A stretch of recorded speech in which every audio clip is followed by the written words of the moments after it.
अखण्डमण्डलाकारं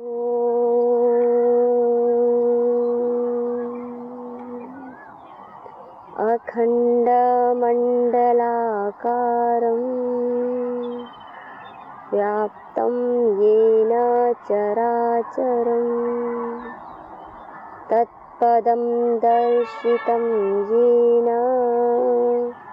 तस्मै श्रीगुरवे नमः।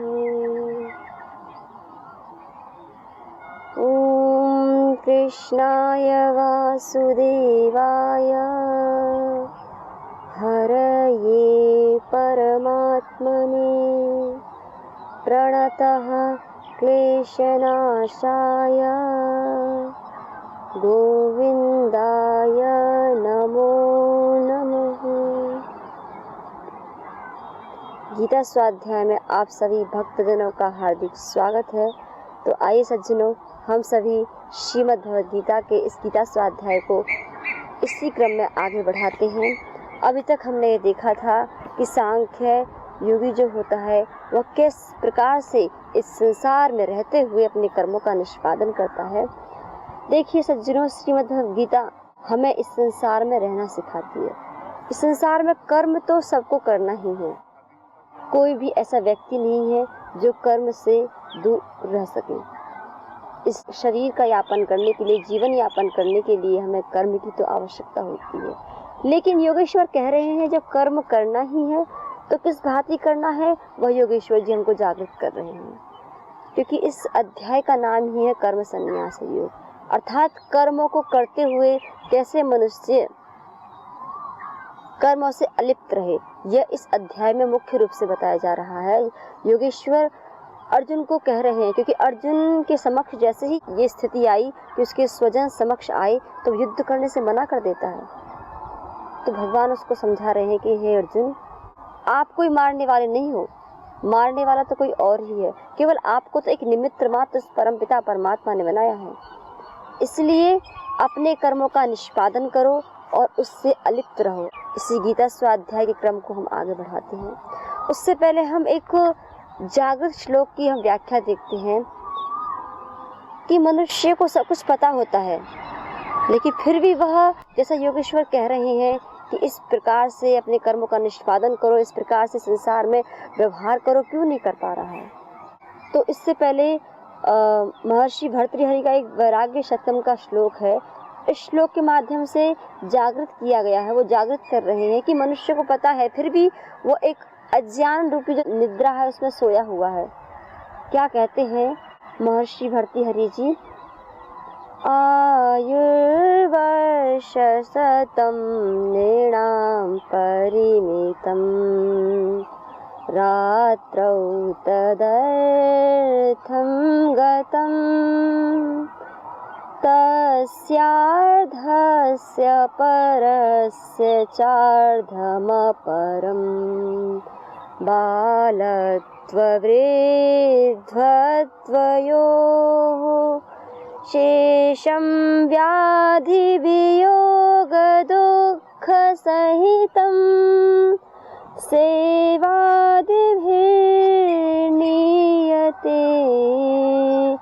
जीवे वारितरङ्गचञ्चलतरे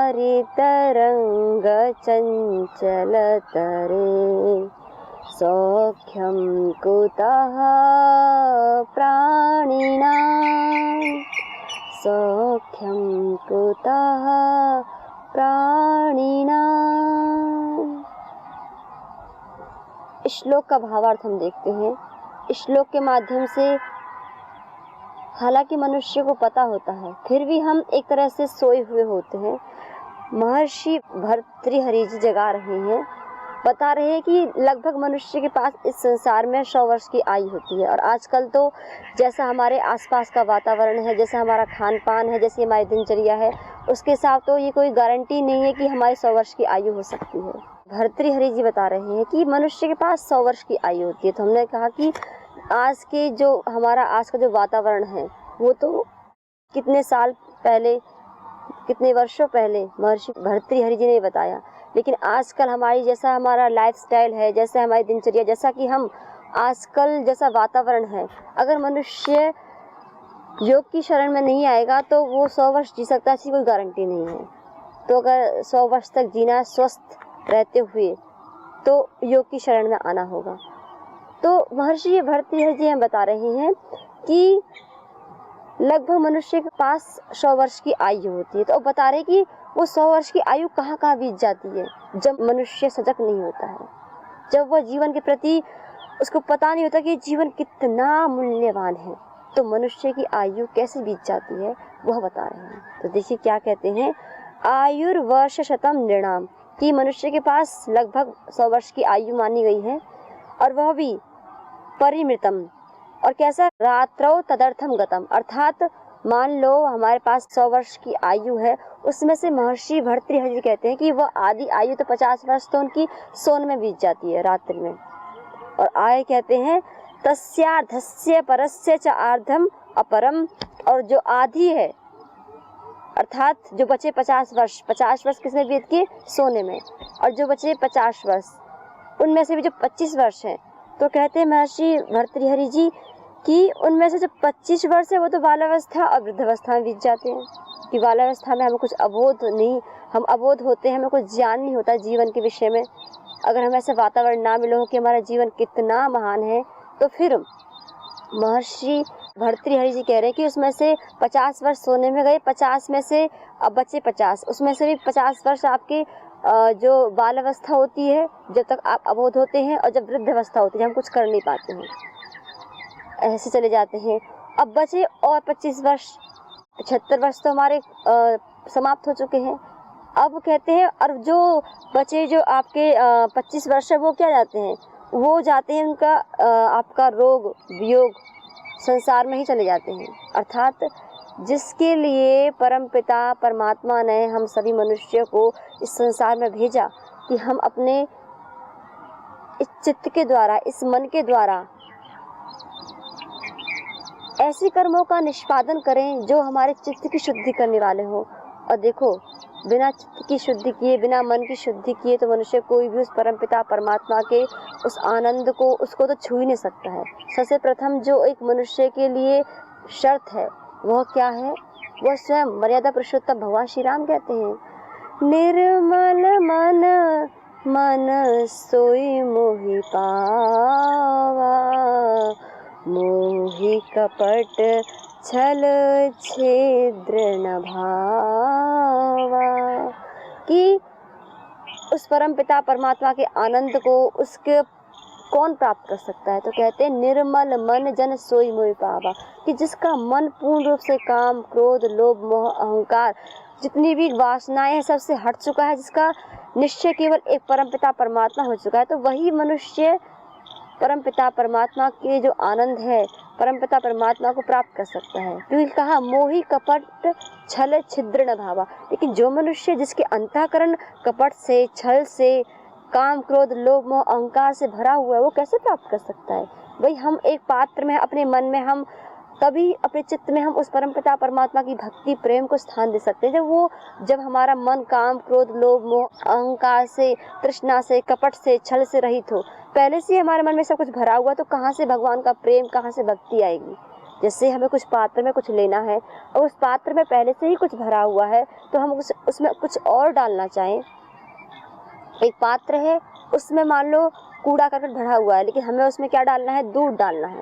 अब वही पहले हमें वो कूड़ा करकट खाली करना पड़ेगा, उसके पश्चात हमें दूध डालना होगा।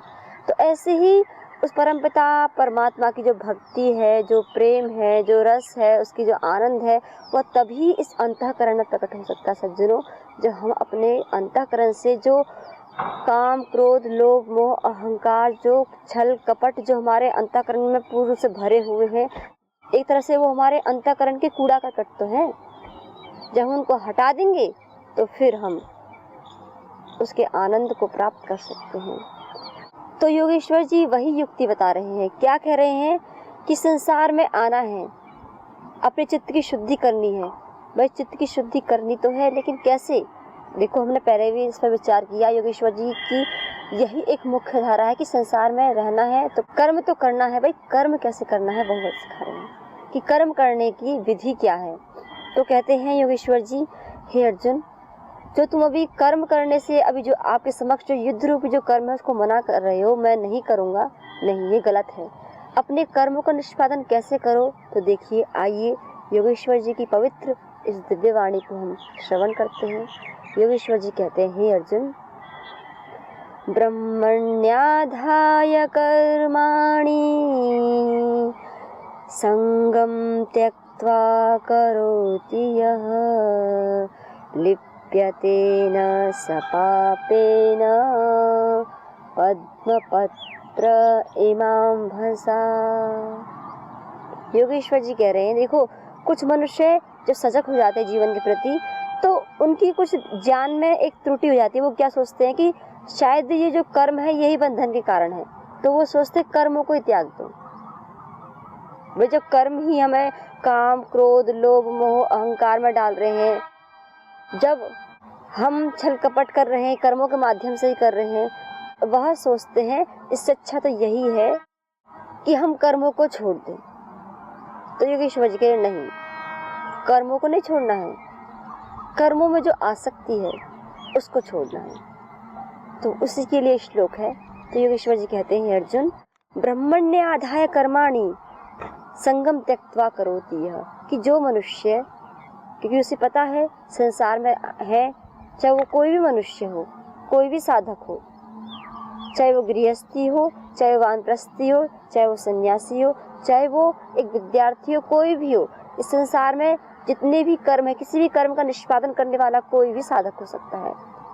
लेकिन वो जो इस भाव से, जो योगेश्वर जी बता रहे हैं, इस तरीके से, इस विधि से कर्म का निष्पादन करेगा, तो देखना सज्जनों, आप कर्म तो कर रहे होंगे, कर्म को करते हुए आपके चित्त की शुद्धि हो रही होगी और आप एक परम आनंद को प्राप्त कर रहे होंगे। तो वही योगेश्वर जी बता रहे हैं कि ब्रह्मण्य आधाय कर्माणि, हे अर्जुन, इस संसार में कैसे कर्म करना है? संसार में कर्म करना है उस परम पिता परमात्मा को अर्पित करके। और कैसे?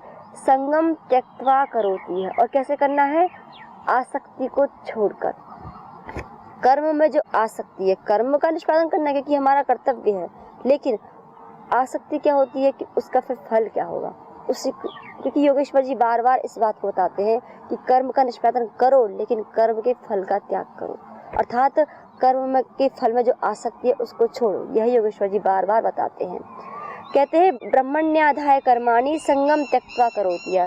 हे अर्जुन, जो मनुष्य अपने कर्मों को करता हुआ उस परम पिता परमात्मा के लिए करता है, और कैसे करता है? संगम त्यक्त्वा, अर्थात उसमें जो आसक्ति है उसको छोड़ के करता है। तो कहते हैं, लिप्यते न सब पापेन पद्म पत्र इमाम्भसा। फिर वो मनुष्य पाप क्या है?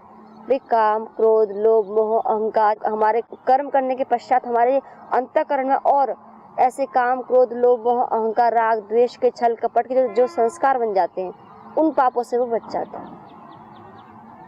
और कैसे एक उपमा दी है योगेश्वर जी की, बहुत अनूठी कला है, एक अनूठा ही एक सौंदर्य है इस श्रीमद् भगवद गीता का।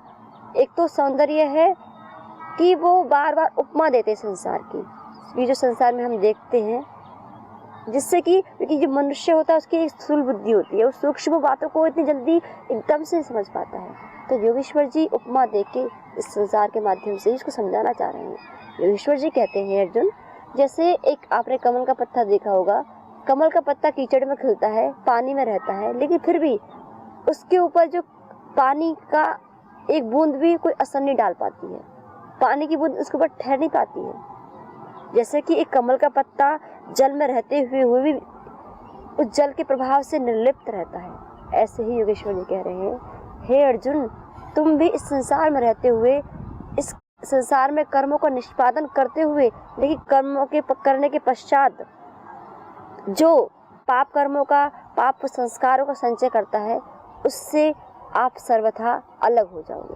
तो योगेश्वर जी एक टेक्निक, एक विधि, एक नीति बता रहे हैं कि कैसे कोई मनुष्य इस संसार में रहते हुए, चाहे वो किसी फील्ड में हो, वो कोई भी कर्मों का, जो भी शुभ दिव्य कर्म का निष्पादन कर रहा है, लेकिन उस कर्म को करते हुए वो अपने कर्मों के माध्यम से वो शुभ का अर्जन कर सकता है, अशुभ को मिटा सकता है। तो कब? तो कहा, जब वह कर्मों में कर्म की जो फल की जो आसक्ति है उसको छोड़ देता है। और कैसे कर्म करता है? जैसे एक कमल का पत्ता होता है, जल में रहते हुए निर्लिप्त होता है, ऐसे वो संसार में रहते हुए वह मनुष्य भी निर्लिप्त, अर्थात उसका जो अशुभ जो कर्म है, पाप है, उनसे वह बच सकता है। और एक हमने एक बहुत अच्छा एक स्वाध्याय भी किया था कुछ दिन पहले कि एक सज्जन ने पूछा कि हमारा अंतःकरण पवित्र है, हम कैसे जानें? भाई कोई तो कसौटी होगी, कोई तो ऐसा पैमाना होगा कि हम नाप सके, क्योंकि अंतःकरण है, इसको तो नापना, कैसे इसको नापें? इसको ये तो दिखता भी नहीं, बड़ा सूक्ष्म इसकी गति है, सूक्ष्म इसके कार्य हैं, ये तो बहुत सूक्ष्म है। तो इसको हम कैसे पहचानें? जो हमारा मन है, अंतःकरण है, या कहें हमारी जो एक सच्चिदानंद, एक अजर नित्य आत्मा है, शाश्वत दिव्य आत्मा है, कैसे पता करें कि हमारा अंतःकरण पूर्ण रूप से निर्मल हो चुका है? तो साधक बहुत ही अच्छे प्रकार से इसका उत्तर देते हैं।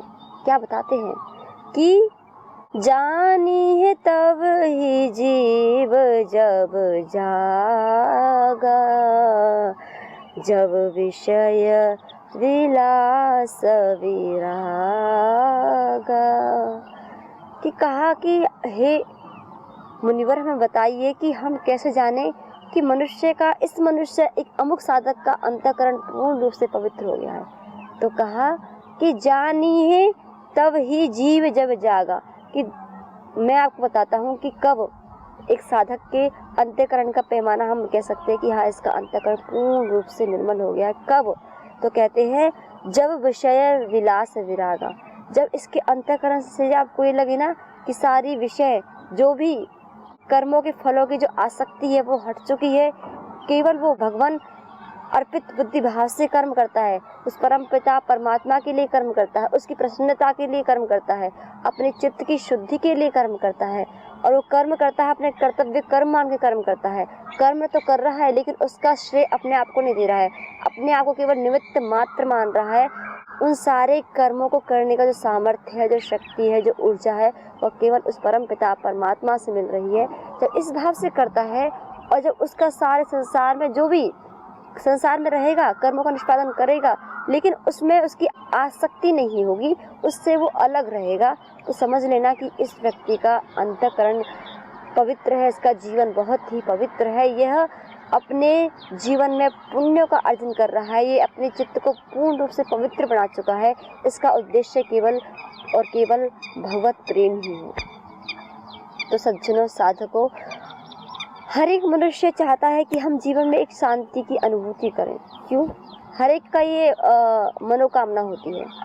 और देखा जाए तो संसार का सारा संसार जो भी कर्म कर रहा है वो यही चाह रहा है कि मैं ये कर्म अमुक ये कर्म कर लूँ, इस कर्म को करने के बाद क्या होगा, शायद लगता है कि मेरे अंतःकरण में एक आनंद, एक सुख की कोई रेखा, कोई किरण आएगी।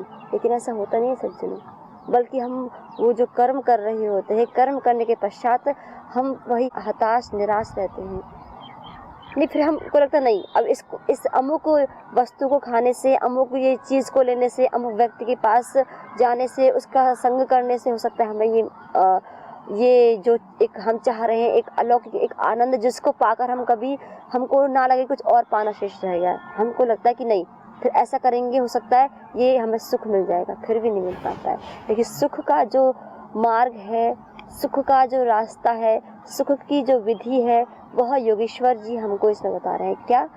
ब्रह्मण्य आधाय कर्माणि संगम त्यक्त्वा करोति यः लिप्यते न स पापेन पद्मपत्र इमां भसा। सुख चाहते हो, शांति चाहते हो जीवन में, तो योगेश्वर जी कह रहे हैं, हे अर्जुन, यही एक मार्ग है। तो सुख के लिए, जिसके लिए हम सभी बेचैन रहते हैं, जिसके लिए हम सोचते हैं कि अमुक ये कर्म कर लें, अमुक वस्तु को प्राप्त कर लें, अमुक स्थान पर चले जाएं, तो हो सकता है शायद हमें वह जो एक सुख है जो कभी भी हमसे छूटे ना, सदा हमारे पास रहे, वो हमें प्राप्त हो सकता है। सज्जनों, वह केवल प्राप्त हो सकता है जब हम ईश्वर अर्पित बुद्धि से कर्म करते हैं, जब हम इच्छाओं को त्याग देते हैं, केवल हम अपना कर्तव्य कर्म मानकर कर्म करते हैं, तो योगेश्वर कहते हैं तभी मनुष्य इस संसार में एक परम शांति को प्राप्त कर सकता है। अब आगे योगेश्वर जी बता रहे हैं कि एक कर्म योगी होता है। हे अर्जुन सुनो, वो कैसे जब कर्म करता है, पहले एक और विधि बताई और दूसरी और विधि बता रहे हैं कि केवल वो केवल अपने शरीर के माध्यम से ही उसकी भावना ये नहीं होती है, वो वाणी से, शरीर से, मन से, सारी जितनी भी इंद्रियां हैं, उसकी समस्त इंद्रियां हैं, कितनी इंद्रियां हैं, 11 इंद्रियां हैं, समस्त जो उसका शरीर का ढांचा है, समस्त उसका पूरा शरीर का शरीर, पूरा उसका अस्तित्व केवल जब इस भांति कर्म करता है अर्जुन, तो वह एक अनंत सुख शांति को प्राप्त कर सकता है। तो एक और अलग टेक्निक बता रहे हैं। तो क्या कह रहे हैं, विधि बता रहे हैं योगेश्वर जी कि एक जो कर्म योगी होता है वो कैसे कर्मों का निष्पादन करता है। तो कहते हैं कायेन मनसा बुद्ध्या केवलैन्द्रियै अपि योगिनः कर्म कुर्वन्ति संगम त्यक्त्वा आत्मशुद्धये। योगेश्वर जी कहते हैं अर्जुन सुनो, जो संसार में कर्म योगी होते हैं, अर्थात जिन्होंने ये वास्तविकता जान ली है संसार में, तो कर्म तो करते हैं भाई। जो इसको पता चल गया है कि मुझे क्या प्राप्त करना है, तो कोई पूछे कर्म क्यों करता है, भाई कर्म करता है, क्यों करता है, आत्मशुद्ध है। तो वही बता रहे योगेश्वर जी, हे अर्जुन कर्मयोगी ममता से रहित, केवल इंद्रिय, मन, बुद्धि और शरीर द्वारा भी आसक्ति को त्याग कर केवल किस लिए कर्म करता है, अंतःकरण की शुद्धि के लिए। योगी न, जो योगी है, योगी मतलब जो कर्म योगी है, जो जिन्होंने अपने साधना का जो साधन बनाया है, क्योंकि हमें अगर इस साधना के मार्ग पर आगे बढ़ना होता है, इस शांति के मार्ग पर, इस परम आनंद के मार्ग पर आगे बढ़ना है, तो कोई तो साधन चाहिए। साधन मतलब जिसके माध्यम से हम आगे चल सके, बढ़ सके। तो उस कर्म योगी का क्या होता है, कर्म ही माध्यम होता है। वो उस कर्म को ही उस भगवान की आराधना मानता है अर्जुन। तो वही बता रहे हैं कि वह कैसे, वह कर्मयोगी ममत्व अर्थात जो ममता है उससे रहित, इंद्रिय, मन, बुद्धि, सारी उसकी इंद्रियां, उसका मन, उसकी बुद्धि, उसका शरीर, सब क्या करते हैं, जो संसार में जो हमारी जो आसक्ति होती है उसको छोड़कर केवल वो आत्मशुद्धि के लिए कर्म करते हैं। तो सज्जनों, इस संसार में कर्म करने का तरीका क्या है, वो योगेश्वर जी बता रहे हैं हम सभी को कि जैसे एक कर्मयोगी करता है ऐसे करें, और लक्ष्य क्या हो, आत्मशुद्धि। वास्तव में कर्मयोग का महत्वपूर्ण जो हम कहें सफलता, वो यही है हमारी आत्मशुद्धि हो जाए। लेकिन इस संसार में हम देखें सारे के सारे मनुष्य कर्म अधाधुंध कर रहे हैं, सब लगे हुए हैं, कर्मों की धुन में लगे हुए हैं, लेकिन कर्म किस लिए कर रहे हैं, जो मुख्य जो बात है उससे वो हट रहे हैं, वो बात उनको पता नहीं है। वो क्या है, वो है अंतःकरण की शुद्धि।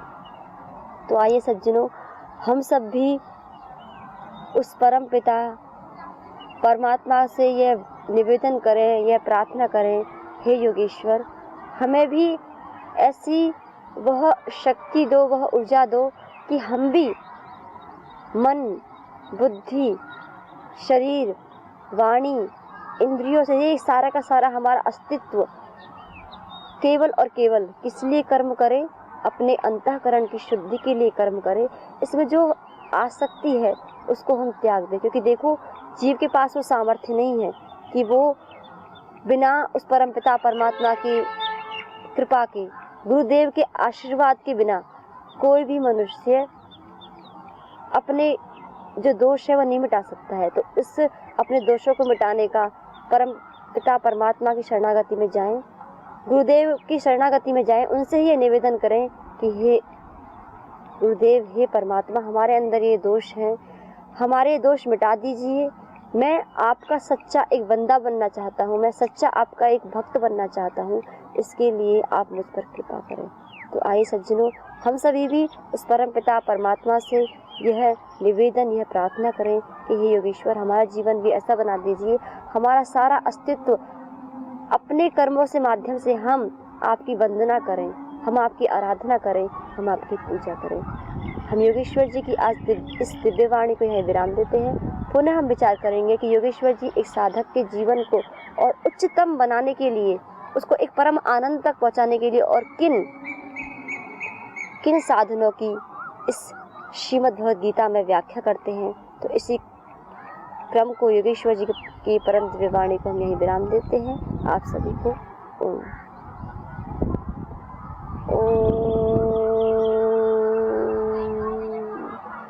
शांति शांति शांति।